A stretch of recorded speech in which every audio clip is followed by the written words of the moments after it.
Welcome everybody to the Wednesday, September 28th show of Going Viral. Let's get Alice Stavropoulos. So here we also have Darryl McPherson, Mike Jankowitz, Dennis Goldstein, and Ken Aaron. So let's get started with what's happening down in Florida. Size and scope of this hurricane just off the coast there, right off the coast of Fort Myers, Naples, Sarasota, as you can see, feeling the brunt of this already. Severe impacts already, life-threatening storm now. A very strong Category 4 hurricane, winds up to 155 miles per hour. Now that puts it just below a Category 5 hurricane, of course, Cat 5, 157 or more. This is hovering just beneath the Cat 5. Of course, they always look back at the path once it makes landfall. It could get upgraded much later. But this is the strongest September hurricane, nonetheless, in 2 decades to hit the western coast of Florida. The storm threatening to cause catastrophic damage with a storm surge forecast of up to 18 feet in some places. 18 feet of seawater expected to come ashore. That upgrade overnight into this morning, record storm surge of nearly 5 feet. Already reported in Naples. We've seen the images coming in, cars almost entirely submerged in water. Parts of the state have been feeling the impact for hours already. The outer bands hitting with heavy wind and rain. There are reports of flooding in Fort Myers Beach. Power has been knocked out to more than 265,000 customers across Florida already, and this is just the beginning. Utility crews from 23 states have been called in. They'll be ready to go. Roughly 2.5 million Floridians have already been told to evacuate, so many heeding those warnings. The mayor of St. Petersburg has warned those choosing to stay that the city's first responders will not be coming to help while there are tropical force winds, of course, hurricane force winds once this makes landfall. We hear that message every time a hurricane hits. It's simply too dangerous for rescue teams to go out in the middle of these hurricanes. Amid the ferocious winds, torrential downpours, and the flooding, there are also tornado warnings in effect. We've seen images already of those funnel clouds. Airports across the region shutting down. More than 2,000 flights have been canceled already today. Airports not in the storm zone will feel the ripple effects of this. We'll see this across the country, in fact. At this hour, the White House says President Biden has spoken with Florida Governor Ron DeSantis. The president urging residents not to take anything for granted and evacuate when ordered. Of course, that time is now quickly running out, if not past, in so many of these areas that will truly feel the brunt of this storm, the highest impacts as it's approaching landfall right there in the Fort Myers area. We have our team on the ground across Florida. Our chief meteorologist, Ginger Z, she's live in Fort Myers. And Ginger, you've been reporting in all morning long and early afternoon. You're seeing the effects clearly behind you there. David, we are in the eye wall of Hurricane Ian. That is the strongest part of the storm. You can see almost nothing behind me, but if you could, the eye is only about 5 miles to my west. Look at what's happening right here. We finally saw the winds start to shift, and we've got the surge starting to take over the pool here at our hotel. If you look a little further, there was a dock, and there's a little house at the end of that dock that has been surrounded by the water. Surge here anticipated anywhere from 12 to even 18 feet. That's the type that takes cars, takes homes. It is not just life-threatening, it is not survivable. So you do not want to be out there, obviously. It's the wind as well. We've seen gusts in Naples up to 112 miles per hour. And now I really need to show you where this thing is moving, because it is so beyond just Sanibel and Fort Myers here. We're going to see a Category 4 hurricane make landfall any moment. We could see Captiva on the radar right through there. Those whipping winds reach all the way up to Jacksonville now with those outer bands. But that extreme wind warning, where you can see sustained winds for 115 miles per hour, that's for Inglewood, Boca Grande there, Rotunda West. And look at Tornado Watch. That includes Orlando, Miami, West Palm. Everyone there needs to watch as those winds and that friction spin up little tornadoes. Now, let me also mention that the path, which we know well now, is going to cut right across Florida. It will get too close for comfort to Bradenton and Sarasota. The north side of this eye wall is ugly, and it will have a lot of wind, and you've already seen that anti-surge coming out of Tampa Bay. It'll exit the peninsula and then eventually turn back towards South Carolina. A 12 to 18-foot surge, though, in the immediate, that's our concern here. We are really high, David. We're about 5 stories up, so we've got plenty of clearance. We've got a really great building, a fortress that's keeping us safe. But I am unfortunately beginning to see pieces of houses, siding, and a lot of debris in the water. And this is really just the beginning. David. Can't underscore what Ginger said enough for our team there. They are well above that expected storm surge. Ginger, talk to us a little bit about the speed of this hurricane, how it's really slowed down. And Alex, it's a little bit stale dated. When was that report, right? Earlier today. I mean, now they've So I think they're somewhere here, and it's gotten into Category 3, but it gives you an idea of how bad it's going to get. A big hurricane in Florida. Yeah. Okay. Coming up the coast. Yeah. So anybody else want to comment? Thought since it's breaking news, we just do a little bit. Well, yeah, Mike? Yeah, well, at least they got a really good governor there to handle this thing. Right. I say with all sarcasm intact. He'll just blame it on the Democrats. But the problem with this storm, the hurricane, is the speed. The slower the hurricane, the more damage it's going to do, and the more it's going to rip the place up. So that seems to be the real problem. It's moving slowly, which means it's just like a slow-moving disaster, and that is really the problem. It doesn't look like the southeastern coast is being hit that bad. I mean, they still have a hurricane, Miami Beach, Boca Raton, things like that up there. But for the people on the West Coast, hopefully it'll exit quickly. The East Coast doesn't move, because they're saying Jacksonville's going to get. Well, Jacksonville, through that, in an angular direction, but if it moves slowly and stays along the coast, it's a nightmare. All right. Anybody else? Anything on the amusement parks in Tampa, around Tampa? And they didn't say anything specifically yet. I mean, I assume they're closed. Well, the thought is that DeSantis was after Disneyland anyway. Oh, right. So what is it going to do to the economy? Well, I'm looking at the economics of because the insurance companies are going to fail to pay off, and how is DeSantis going to maintain his rule if the economics of the state? I mean, if this thing cuts straight across, a lot of Latinos in the area, that thing is going to go through. All those people who left Puerto Rico for safety. And if we look at the economics, maybe you can if Biden comes in with a really great package, maybe they could take DeSantis out. Not likely. Well, So again, I think often the federal government for once gets good press when they FEMA comes in and so on, and since the Republicans aren't charged this time, presumably they're somewhat incompetent, unlike say George Bush, Katrina in 2005. But well, also, if DeSantis was saying that there's no real pandemic or something and that people don't have to worry. So I wonder if he's sitting there saying there's no real hurricane. Right. Well, I don't think he's that crazy. That would be pretty funny. That would be some magical thinking, as they say. Well, God, I hope everybody, all the normal people, that means other than DeSantis in Florida, are safe. Right. Yeah. Well, I know. Well, one or two people who are going to go down there for the winter. So I wonder if this gives them any pause. But let's move on to a more man-made disaster, which is Liz Truss and the Sterling. So let's play this piece from Al Jazeera's Inside Story, kind of summing up why Liz Truss may be the shortest-lived prime minister in British history. She's already crashing the economy, the pound. So yeah. The British pound crashes to an all-time low against the US dollar.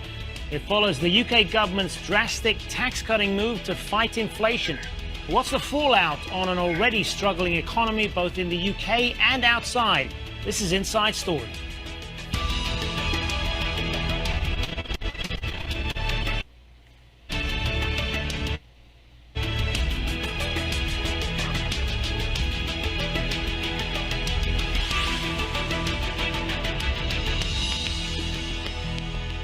Hello and welcome to the programme. I'm Hazem Seeker. The British pound is struggling to hold value against the US dollar after hitting an all-time low. It recovered slightly on Monday after plunging nearly 5%. The fall is raising concerns about the world's sixth biggest economy and its appeal to international investors. On Friday, the new British government unveiled major tax cuts based on borrowed money, and many are concerned about the amount that's needed. That's led to days of volatility in the value of sterling and undermined its status as a reserve currency. Our correspondent Charlie Angela has more for us from London. After an anxious start, the pound seems to be clawing back some of its losses and has steadied somewhat, but the public, investors and banks are understandably still very nervous. And they're placing much of the blame on Chancellor Kwasi Kwarteng, asking what is his plan to balance the books after the largest tax cuts in 50 years. Now, the Chancellor will be meeting with some top bankers and senior city figures later on Tuesday in planned talks that will probably evolve into a form of crisis meetings. And that's because interest rate predictions are already rising. Britain's now looking at an interest rate of 5.8% this time next year, a huge hike on last week's prediction of just 4.5%. As a result, we're seeing some mortgage lenders pause or pull their products from the market, worried that they won't be able to meet their margins or that people won't be able to make their repayments. And that's going to be a huge blow for people who were trying to get on the property market or needed to remortgage their properties, all at a time when the cost of living in this country is increasing at its fastest rate in 40 years. So businesses and markets are spooked. They were looking to the Bank of England for some decisive action, but will have to wait until their next meeting on November 3rd. The government, however, says it will bring forward the day it plans to publish its medium fiscal policy from next year to November 23rd. But that's still 9 trading weeks away. What's needed right now is confidence and stability.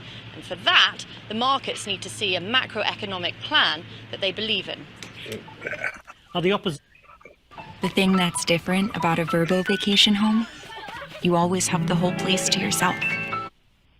The opposition party wasted no time giving its verdict. Labour's Shadow Chancellor Rachel Reeves accused the government of gambling and said the British taxpayer will pay the price. Sterling is down. That means higher prices as the costs of imports rise. The cost of government borrowing is up.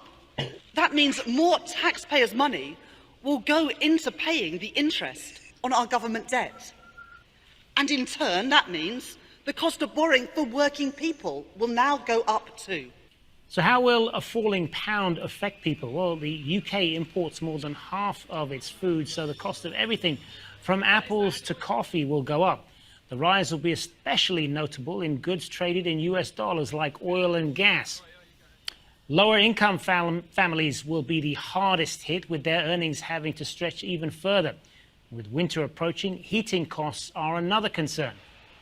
Britain's money also won't go as far if they travel to the US or to countries using the dollar. But for tourists, the drop in the pound means it will be cheaper to visit the UK. The situation looks like it's just getting worse and worse and worse. That are poor right now, that are on lower incomes, they're struggling with their heating and all their bills. Everything's gone up. Why on earth would they be cutting it for the people in a higher income bracket? It's ridiculous. London's getting worse. England's getting worse, to be honest. You could argue that it's a good strategy because it'll attract sort of businesses to come and set up their establishments in London. So to that extent, perhaps it is a good decision. But on the other hand, again, it's going to reduce the overall, say for instance, the money that can be allocated to welfare benefits. I think closing is going to be a bit of a challenge. But yeah, it's good to have a mini budget. I just wish that during this time of national crisis that we were spending a bit more on those most in need. I'm thinking, oh, what does that mean for me now? And some of the fun things, I was just at Covent Garden and walking along the shops there and deliberately not going in some places. Maybe I'll go back. That's a big plus. It's a big difference. When you get more bang for your buck, it makes people want to travel more. Of course, like during this time, you can spend money on purchasing things because it's a good time to do it because we're not earning, pounds.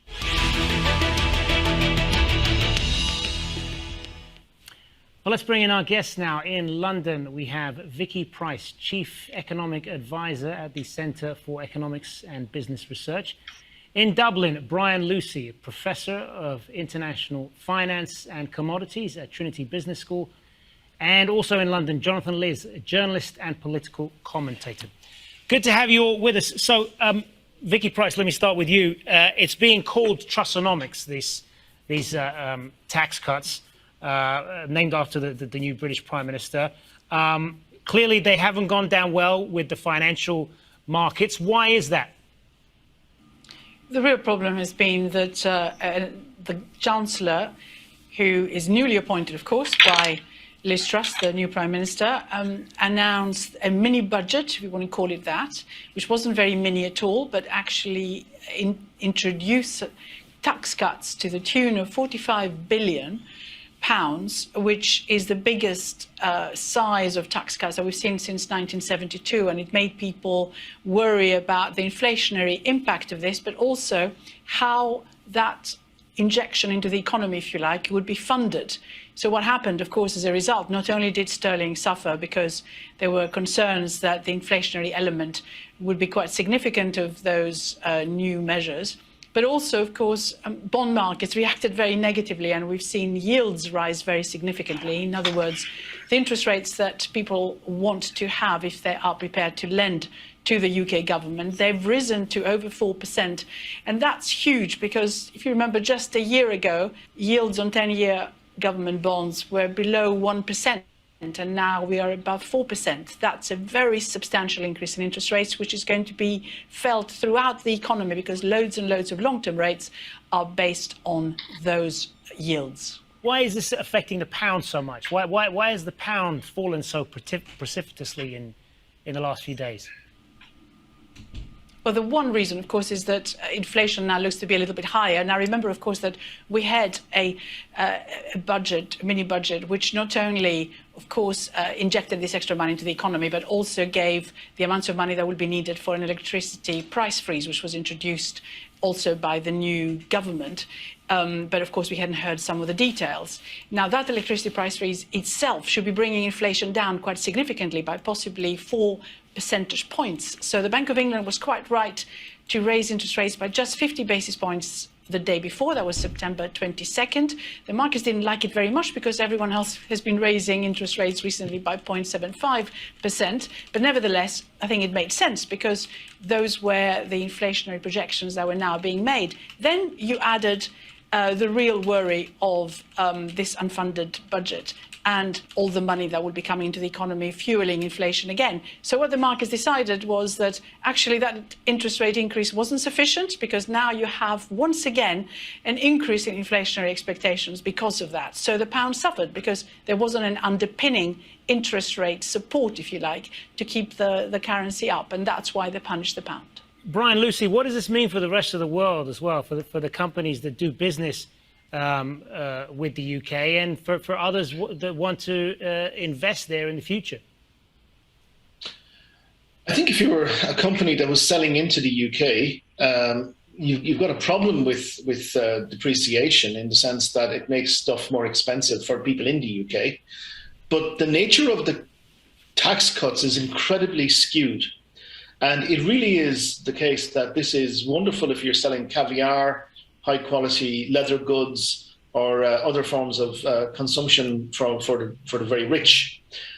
The vast majority of people in the UK aren't going to see any benefit from these tax cuts, except, as Vicky has said, in terms of inflation. So overall, I would say this makes, for a number of reasons, the UK a less attractive place to do business. The big problem is not the particular issues. Governments fiddle around with tax cuts and interest rate changes happen all the time. The difficulty is that there seems to be a degree of incoherence and even bordering on incompetence around what's going on. And that doesn't foster any degree of credibility. For the last 6-7 years, the UK has been looking like an increasingly economically incoherent outfit, starting from Brexit, then through the negotiations, which resulted in about the hardest Brexit short of the World Trade Organization, which is still something desired by the intellectuals, as it were, behind the Tory party, through now a series of events which have, undercut the Bank of England's inflation fighting efforts. And we know from bitter experience in the 1970s and early 80s that in the long term, inflation is, very destructive of a country's well-being. So it's kind of strange that you've got a chancellor who has a PhD, which was on the a UK sterling crisis in the 17th century, who has found himself in his first actions arguably precipitating the sterling crisis. It has to be remembered that much though the UK government might think sterling is not really the world's reserve currency, that's the dollar.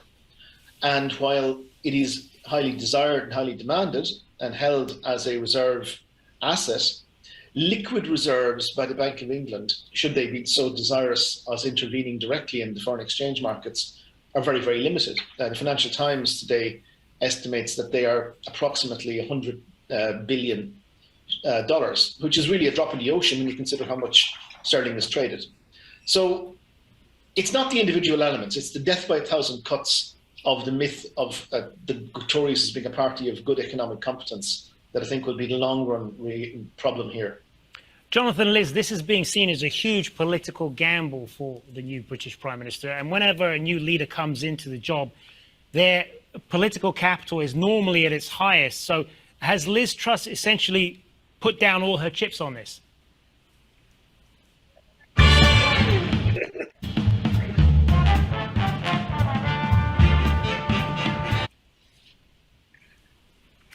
Liz Truss has staked the entire House on this political gamble, and by any measure, she has lost.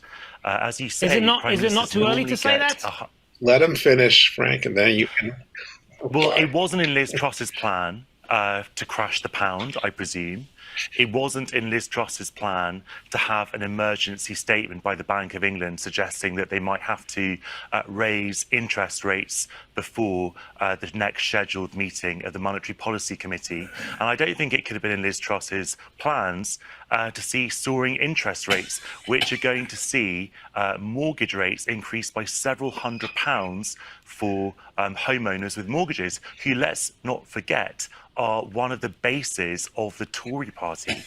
They're the voter base. They're actually the demographic which turned much of the North and Midlands for the Conservative Party in 2019. And so this is a political as well as an economic disaster. And I suppose that investors are a bit like predators in horror films. They can sense panic. They can see when people don't exactly know what they're doing. And at the moment, both the government and the Bank of England are in a position of extreme weakness, not least because they are pulling the levers in different directions. The government is trying to accelerate the economy, whereas the Bank of England is putting a firm brake on it by raising interest rates. And investors can see there is no coherence in that plan. And as a result, they are taking fright and taking sterling out with them. Yeah, let's talk a little bit more about that clash. Well, the rest of it's pretty interesting too, but I don't want to play the whole thing. So it looked like Frank already wanted to jump in. So why don't we go directly to him if you want to unmute Frank? And that wasn't me. That was the guy who was that was the commentator. Oh. It wasn't me. Oh, really? Okay. Oh, sorry. I thought his accent. It sounded like you for a bit. I thought it was. No, it's not all Anglo-Australian accents sound alike. Okay. Anyway, he's right. The guy's right. There is obviously they've been at cross purposes with the Bank of England trying to reduce inflation and tax cuts. Obviously, doing the reverse. I mean, Liz Truss has been dependent on this guy Quartang, whatever his name is, and whether or not it's a shame that he happens to be diverse and not sufficiently competent. He didn't talk this through, the ramifications through with the Bank of England or anybody there, and just had his own agenda, which, is an economic agenda, which is okay, I guess. But, first of all, Liz Truss is not the sharpest knife in the drawer. That's for sure. Yeah. And they got, it's commendable for Labor to get rid of Boris Johnson. Now, Labor is going to go, if Britain's on the rim of the toilet, Labor will put it well and truly in it. So, I think Starmer's pretty let me moderate, finish. Frank. Yeah. Let me finish. It's like the UK is basically a tourist industry. So, you drop, you make the dollar, on parity. If it's parity with the dollar, then American tourists will go there. Other than that, also they've got a good tech industry. So you may have small startups for tech industry. Again, you're only really catering to a veneer of people, the well-educated, by these tax cuts, and the tourist industry. So if you're not in that, and you expect some kind of the northern counties, if you're expecting to see some kind of automobile industry reappear or some crap like that, well, it's not going to happen. It's just not going to happen. So you got to deal with the realities. So I sort of understand why they're doing tax cuts, but as the last guy pointed out, it's cross purposes with Bank of England. So good luck with it. I mean, they're dancing on the rim of the toilet bowl as far as I can see, economically, and if they get Labor in, forget about it. Oh. Well, I think the rest of us may disagree with on that. I mean, I don't like Labor, but for many, not, because they're better. They're not better than the Tories. But so does anybody else want to? Darryl, Mike, Dennis, or I think you might have Mike. Yeah, looks like Mike, go. Well, I can say one thing as far as tourism goes.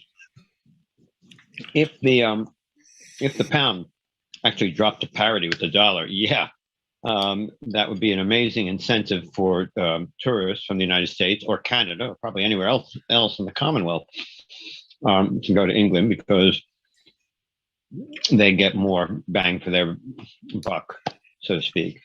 But the problem with that is that tourism just doesn't, it's not like, I mean, some people might, but it's not like most tourists are going to say, oh, the pound is down, let me book my flight for tomorrow. Right. If the pound stays down, the tourist industry will slowly put some money back into the till. But the problem is that people living in London, which is, by the way, a city that is on par with New York as being one of the most expensive cities in the world. I mean, people have to live, not just the tourist industry, and it risks the danger of what Frank was saying, is that becoming just a tourist economy, which is not necessarily the healthiest for a major power, which UK still is. I don't know. Putting the blame, again, Liz Truss, I don't have a lot of confidence in, but putting the blame on her right away is probably, I mean, in other words, you do have to give it some amount of time to see what happens. This conflict between the B of E, the Bank of England, and the government, basically, though, is somehow they're going to have to find some way of resolving that, because they are really, if not at loggerheads, at least pulling in two different directions. Also, when we're talking about somebody who is handling the finances, I mean, he's a brilliant guy. But it's when you approach that from just a purely theoretical or academic position, you're going to run into trouble. I mean, it's happened in the UK before. It's happened in the United States. It's happened everywhere. You can't just do things by theory or by an academic standpoint, an ivory tower type of thing. So I don't know what's going to happen. Hopefully they'll find some sort of balance to that. But they've basically got to make sure that people have the basics, that British citizens have basically food, clothing, and shelter, or at least able to afford it. Yeah, and on that, I saw a statistic today that 1 in 6 Britons over 65 could be plunged into poverty by the current economic troubles. But I think Ken had his hand raised, so I think he wants to say something. Yeah, I mean, I'm not an economist, so can't accuse me of that. But in any event, I can put people to sleep by talking about other things than finance. But the thing is, there's two things on this topic. When the pound is lower, it should entice people to buy products from that country because the pound is lower. So the other country, including all of Europe, there's not just England, and it's just the pound that's lower. So you got Spain, Portugal, France, Germany, the Scandinavian countries, Africa. You got all kinds of people, and there must be some products that come out of the UK besides tourism and upstairs, downstairs, and what's that other one? The theatrical products. There's got to be some other things, sweaters, wool, some amount of agricultural product, some amount of custom manufacturing, jewelry, clothes, fashion. So there's other industries besides tourism that should benefit from the lower dollar. And also, tourists could come not just from America, but from Europe. They'll go riding that big Ferris wheel or go to the museum and so forth. That's that. So I think there's other aspects of it, which leads me to the other thing. I personally dislike, like Dennis would say, I don't like it.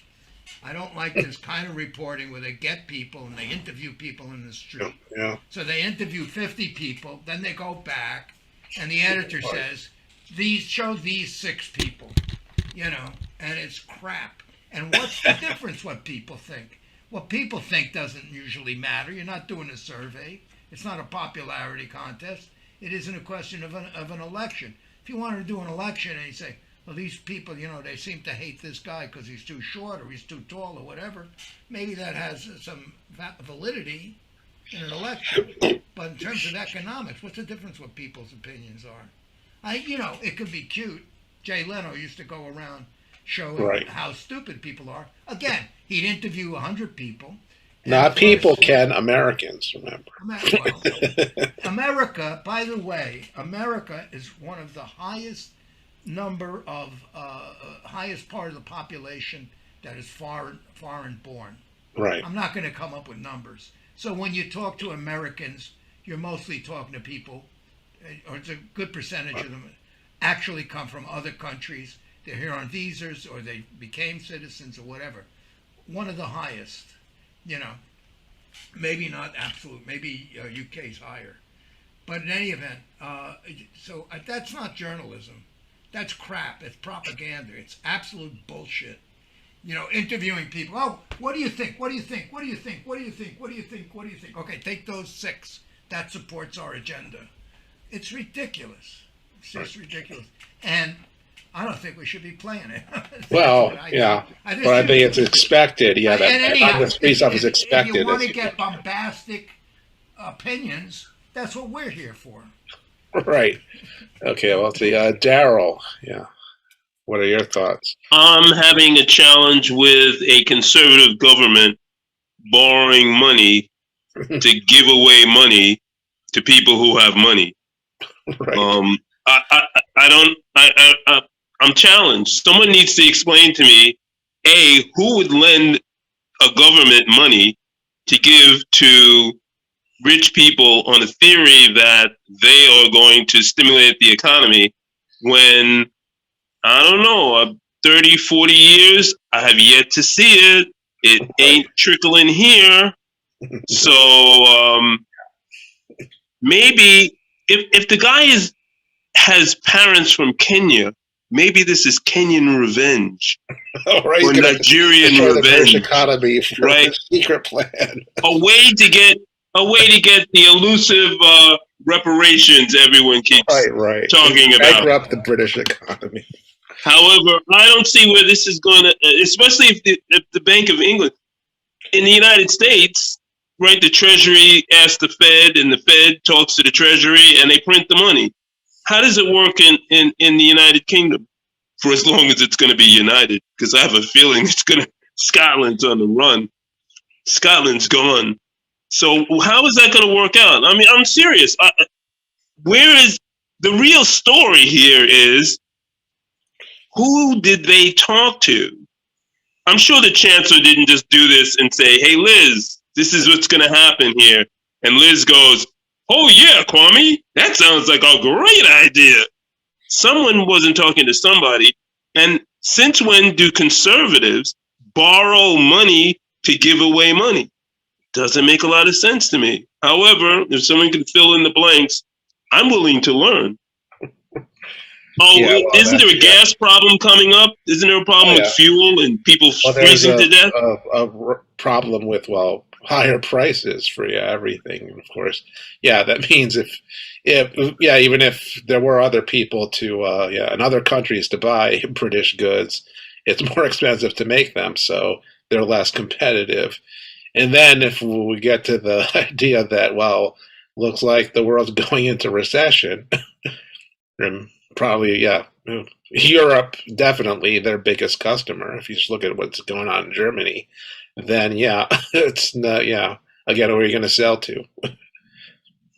I guess maybe, the U.S., but then the problem is, shipping and all of that. But everything, more expensive. It's, it's not looking good anyway. Although I think, technically, I don't believe they have to do elections for, I think it's another 3 years now, since, the last one was 2 years ago. So it's not, unless there's, like a total collapse in the series of elections, you're not going to get the Tories replaced for some time, which, arguably would be a problem. But again, but if we listen to Frank, of course, that'll destroy England. But let's. What am I supposed to say? That if Labor comes in, then they'll destroy the country further, right? That was your argument. I'm not sure about whether or not Scotland will vacate the premises, because there's a strong bond between Labor in England and Scotland, I think. But I think Darryl's right that it does seem to be on the cards that Scotland's going to do a referendum next year. Now, it could be very close.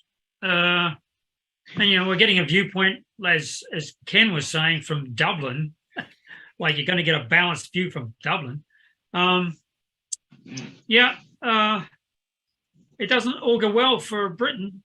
It really doesn't. And, everybody wants American investment. America's got the money. But all over Europe. Europe's suffering badly from inflation. It does not just Britain. And actually, a low, parity with the dollar is a good deal. Is a good deal for American investment. So Britain's got a world-renowned tech industry, and that's and today that's where you're going to get the returns, I think. And BAE, for instance, obviously in weapons, they're a big concern, and also Shell and BP. So it's wealth. It's wealth. The idea of wealth generating wealth. I mean, obviously Darryl disagrees, but as far as the lowest common denominator, whether or not they're going to be hurting, absolutely. But that's all through Europe, and there's a war on, by the way. So, not sure what's going to happen with Britain. It doesn't look good, but what can you do? Well, let me just say a couple of things here. That first of all, as far as Scotland goes, the thing that's pushed Scotland closer is the whole Brexit thing. So I don't know what can be done about that. But right now, I don't think they're in. I may be wrong, but I don't think they're in immediate danger of the UK is in immediate danger of losing Scotland. I don't think it'll happen in the near future, certainly unless this crisis really, really spirals, which means the whole world will be spiraling downward. I don't think it's going to happen for that. In other words, it's going to come to the fore before this crisis is either resolved or everything just falls apart. But I think it will be resolved. We also have to remember that Britain has a stronger safety net than the United States, let's say. There is a national health. Yes, I know all the jokes about national health and all the stories about it, but there is a national health, which is a much better situation than we have even now with the Affordable Care Act. And so there is a better safety net in Britain. And that doesn't mean everybody's going to be happy. And it doesn't mean that it's going to take care of everybody as much as they want to be or even need to be, but it's a better safety net. And as far as the situation, I really believe that, again, they may have made a bad choice. I do think the idea of, borrowing money so you can give money to people who already have money is not necessarily the best route to take right now. But again, we're really at the beginning, should I say, or the lowest point, hopefully the lowest point of this crisis, or getting near it. So we don't know what other ideas on getting them out of it is going to be. But one thing that countries like the United States should be concerned about is that we're inextricably tied to Great Britain. We have a special relationship, not just in terms of words, but also in many other areas. So, Britain going on a downward spiral is liable to take countries like the United States with it. So we have the United States, at least, and the Commonwealth has a vested interest in not letting Britain go down the toilet, if I can use that distasteful term. Ken, I see your hand still up. Did you want to say something more? Or oh, yes move on to absolutely, something else? because we got a bunch of experts here. We've been talking about the Commonwealth because of the passing of Elizabeth II. What is the consequence with the pound dropping? And oh my God, somebody in that report said it went down 5%. Big deal. Yeah. But what is the consequence to trade for the Commonwealth countries? Is all their economies based on the? No. Most of them have different currencies. So okay. So what? It will again. Well, obviously, it makes since the pound dropping makes their exports to Britain more expensive. So. But makes British imports from Britain cheaper. So right. So that's the effect. Yeah. So if some Commonwealth has some traditional exchange, like I send pineapples to London, and London sends me machinery. That's going to be more expensive for British consumers. Yeah, but the Commonwealth is going to say, "Hey, it's a bargain day for British goods." For British machinery, it could, yeah. And or I don't know what all of these financial arrangements are, but I assume that Commonwealth has to do with trade for the most part. There's benefits, trades like no tariffs or something. Not really. No, not really, because that's what I wanted to know. What's the consequence of this dropping in the pound to the Commonwealth.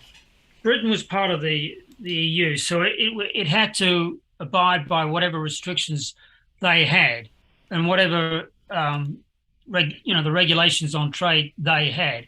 So when Brexit took Britain out of the EU, it was presumed that there would be these special relationships between Commonwealth countries and there'd be great trade deals. Well, it hasn't happened. Partly because of COVID, but partly because it didn't transpire like it was supposed to. Although there are special deals, I think, going on with New Zealand and Australia to a certain extent, but nothing like the benefits they had with trading directly with Europe. And so that's not, again, economically, that's not good news for Britain. And Johnson was a better, I think, spokesman for Britain than certainly Liz Truss will be, I think. But that's my take on it. Well, also, if I can just chime in here, with the Commonwealth, you have situations like if we talk about Canada and the United States, something Canada is just as tied, if not more so, to the United States economically. Definitely more so, yeah. Yes. Because we're their neighbor. And for obvious reasons. I mean, I think, because Kent touched on the passing of the Queen, which actually tied the Commonwealth together a little bit more. Yes, it also brought up the ideas of should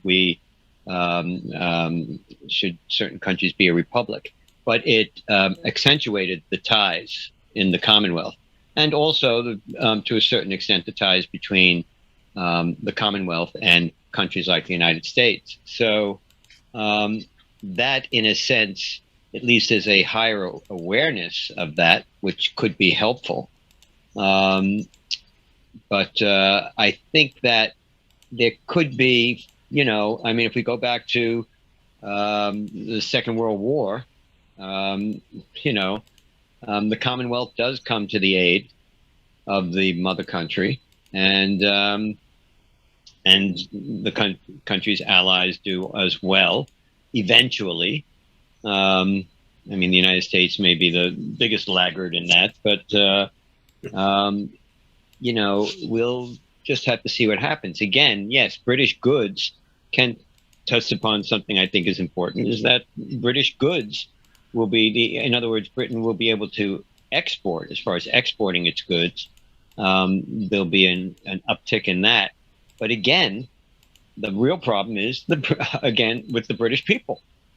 The British people, in other words, if the prices there are going to be too expensive, then Britain has to do something about that. They have to take care of their own people. It's not, you can't just export everything out and then have, say to everybody living there saying, well, sorry, folks, because then who's going to be producing those goods?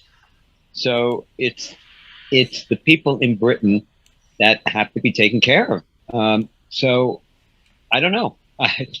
Again, we're all shooting in the dark here, and it's kind of early in the process. So we can hope for the best. That's all. Well, let me just ask a fast question. Standard of living, England versus countries in Europe. Where is? Oh, we'd have to look that up. I'd have to look that up. Okay. I think Germany has a higher. Yeah. As far as I remember, I think Germany has a higher GDP per capita, but that's just Scandinavia is in Norway in particular is ridiculous. They're way above everybody. Right. But countries depends on their population size. Britain, France, Italy, they're all about the same size population-wise, and I think France is slightly better off per capita than the other two, but they're neck and neck. And you're probably right about the Germans, but not by much. Definitely Scandinavia, Sweden and Norway, forget about it. And I'm seeing, just looking on the site Trading Economics, that for last year, their per capita GDP is recorded at $46,200. So, which is pretty good. But let me. Obviously, we have to compare to other countries. Again, we also have to take into account the safety nets in these countries, which in Scandinavia is considerable also. Right, and Germany and France, yeah. Yeah, but as opposed to the United States, let's say. Oh, definitely, yeah, much better. Yeah. I'm going to shift us because there's something from the last meeting we had, or a couple of meetings ago, about we were talking about the director who passed away. Godard? Jean-Luc Godard. He died at the age of 91. And what we failed to bring up was he died by assisted suicide. Yeah. So I didn't see any details. Well, he's in Switzerland, which is a country where you can do that by law. You're allowed to. Right. Well, assisted suicide is, I forget when they did it, but yeah, some years, and it's even like, people go there from other countries if they're in that kind of situation, to end their life. Yeah. So there he goes. If they're give him a salute for doing the right thing. Again, can't say he didn't live a long life. He's obviously the kind of person he didn't want to, he'd rather go out not in pain and so on. I mean, unless you're really religious about it, I don't see what objection you can have. Well, basically, I mean, it also goes back to, back in the 60s or early 70s, whenever it was, when the actor George Sanders died, the story was he basically, let himself go, or there were rumors that he actually killed himself because he was bored.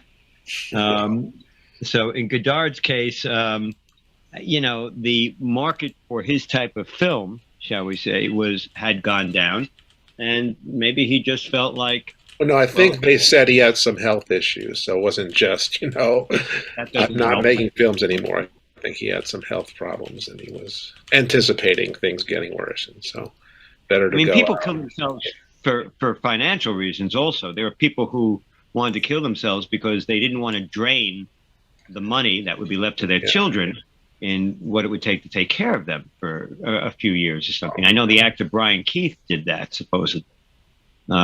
He basically left the hospital, went home and shot himself because he didn't feel like draining his kids' finances just to keep him going for another 6 months or a year and keep him going in a manner that wasn't very conducive to him. So there's all types of reasons people do it, and we really won't know the reason. Yeah, unless his family says something. Yeah. Well, yeah, or unless he left it in writing or something. Anyway, was that what you wanted to talk about, Ken? No, just pointing it out. Yeah, because that to me is a very significant thing if it's becoming more popular. I remember hearing about some other notable wealthy person going to Switzerland, because it's also legal in the state of Washington. Here. Okay, here. Yeah, this is in his obituary at the Times at the top. It says, his longtime legal advisor, Patrick Jeanneret, said Mr. Godard died by assisted suicide, having suffered from multiple disabling pathologies. Here's a quote, he could not live like you and me, so he decided with a great lucidity, as he had all his life, to say now it's enough. There you go. So that's what they're saying. His lawyer is saying, and therefore the family essentially. I think because he has his third wife, I forget her name, survives him. Of course, he is famously married to two very famous actresses before them, Anne Wiazemski and Anna Karina, of course. Yeah, Anna Karina was the. I thought it was just a little. Newsworthy prologue, not prologue, but epilogue we needed there on the passing of Godard. Yeah. Okay, go on. What's your next topic? Oh, Frank's got. I was at the doctor's, and I think every doctor should have under the Hippocratic Oath something from Zulu, which I've already quoted many times. Really? And that is Pastor DeWitt, and it should say, "Dear patient, can't you see how's it go? You have a covenant. You have a covenant with death. in hell you on agreement, you're all going to die. And that's what should be on every dog. Yeah, you might have trouble with repeat business, though. Well, then that goes back to the old joke about the doctor telling the patient, "You've only got 6 months to live," and the patient says, "Oh God, I don't even know if I can pay your bill by then." So the doctor said, "Oh, I'll give you another 6 all right, months." yeah. So now you have a year to live, right? Yeah. Now let me know when you can pay it. So I found an interesting locals. Before you go on, Alex, Darryl, did you want us to play one of those things you emailed? Was that something you wanted to bring up, Darryl? I think they're both pretty long. I thought that the geopolitical strategist would, if there was a way that you could get enough of it in, he would rock your socks, because, like I said, he was talking about things that the average individual isn't taking under consideration. For instance, he's giving Germany a year. He's talking about the potash problem and the fertilizer problem, saying that next year there's going to be no food. Well, give us the guy's name so we can research and participate. It's in the email there. It's okay, I'll find it. Put it up in it's right. It's right on top of the URL. Okay. Well, it's the ECC, which is the engineers construction. Whatever. Okay. I'm going to be quiet now. Okay. Well, while Ken's finding that, we can play a short clip. Goes back to something we talked about last week, which again is the migrants being sent out in New York, and was just creating this big controversy in Orchard Beach about a proposed facility to house them that the city wants to build there. So let's listen to this. This is our local CBS station, Channel 2. People living near Orchard Beach had the chance to ask questions about the facility being built there for migrants, and many of them did not hold back. CBS 2's Tim McNicholas was at the tense meeting tonight in the Bronx. Maurice and Christine, we have learned that for now, the city plans to have about 1,000 migrants here at a time, and they plan to open the center here sometime next week. That's despite the objections of some people living in this area. Thank you for having me here tonight. New York City Emergency Management Commissioner Zach Iskel stood before about 150 people in City Island tonight, trying to answer questions about a plan to build a temporary shelter and resource center for migrants. We're frustrated. We didn't ask for buses to be sent to New York City. But the crowd didn't like many of his answers, and they let him know. The great strength of New York has always been immigration. Immigrants have always been the strength. The questions range from the security of the center to how it will be paid for. Why is our tax money and our space being used for the emergencies of non-citizens when we have our own? Iskel said the city is working with state and federal partners on funding. It is not city tax dollars that are going to be on the hook for paying for this program. How many of y'all got a letter from the mayor's office saying, do y'all want something like this? You see, the thing is that we got it backwards. You guys work for us. Is any department taking appropriate measures to properly vet the migrants coming in? DHS does background checks on individuals who are seeking asylum. The amount of information they have is dependent largely on our relationship with the country that they are coming from. Iskel told the crowd there will be security at the facility, including the National Guard and, if needed, extra police. He repeatedly said the safety of both the migrants and people living in the area are top of mind for the city. These are people who are coming to our shores because they're looking for something that all of our families looked for in the past. Adult migrants will be able to stay here for a few days to receive food, shelter, casework help, and other resources. At Orchard Beach in the Bronx, Tim McNicholas, CBS 2 News.